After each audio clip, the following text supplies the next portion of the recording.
My name is Chad Lau, and I will be doing a reading for Banned Book Week from Harry Potter and the Sorcerer's Stone by J.K. Rowling.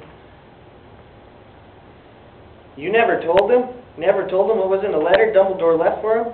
I was there. I saw Dumbledore leave it, Dursley, and you've kept it from him all these years? Kept what from me? Said Harry eagerly. Stop! I forbid you! Yelled Uncle Vernon in panic. Aunt Petunia gave a gasp for her. Ah, go boil your heads, both of you, said Hagrid. Harry, you're a wizard. There was silence inside the hut. Only the sea and the whistling wind could be heard. I'm a what? Gasped Harry. A wizard, of course, said Hagrid, sitting back down on the sofa, which groaned and sank even lower. And a thumping good un, I'd say, once you've been trained up a bit. With a mum and a dad like yours, what else would you be? And I reckon it's about time you read your letter. Harry stretched out his hand at last to take the yellowish envelope addressed in emerald green to Mr. H. Potter, the floor, hut on the rock, the sea. He pulled out the letter and read, Hogwarts School of Witchcraft and Wizardry. Headmaster Albus Dumbledore. Order of Merlin, First Class, Grand Sorcerer, Chief Warlock, Supreme Mugwump, International Confederation of Wizards. Dear Mr. Potter, we are pleased to inform you that you have been accepted at Hogwarts School of Witchcraft and Wizardry. Please find enclosed a list of all necessary books and equipment.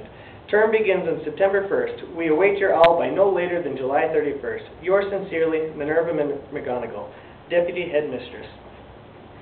Questions exploded inside Harry's head like fireworks, and he couldn't decide which to ask first. After a few minutes, he stammered, What does it mean? They await my owl. Galloping Gorgons, that reminds me, said Hagrid, clapping a hand to his forehead with enough force to knock over a cart horse.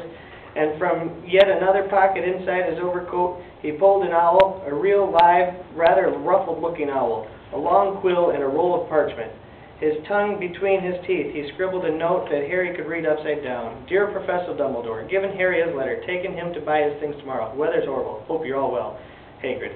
Hagrid rolled up the note, gave it to the owl, which clamped it in his beak, went to the door, and threw the owl out into the storm. Then he came back and sat down as this was as normal as talking on the telephone.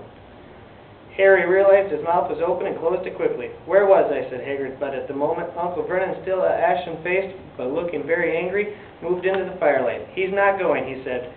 Hagrid grunted. I'd like to see a great muggle like you stop him, he said. A what? Said Harry, interested. A muggle, said Hagrid. It's what we call non-magic folk like them. And it's your bad luck you grew up in a family of the biggest muggles I ever laid eyes on.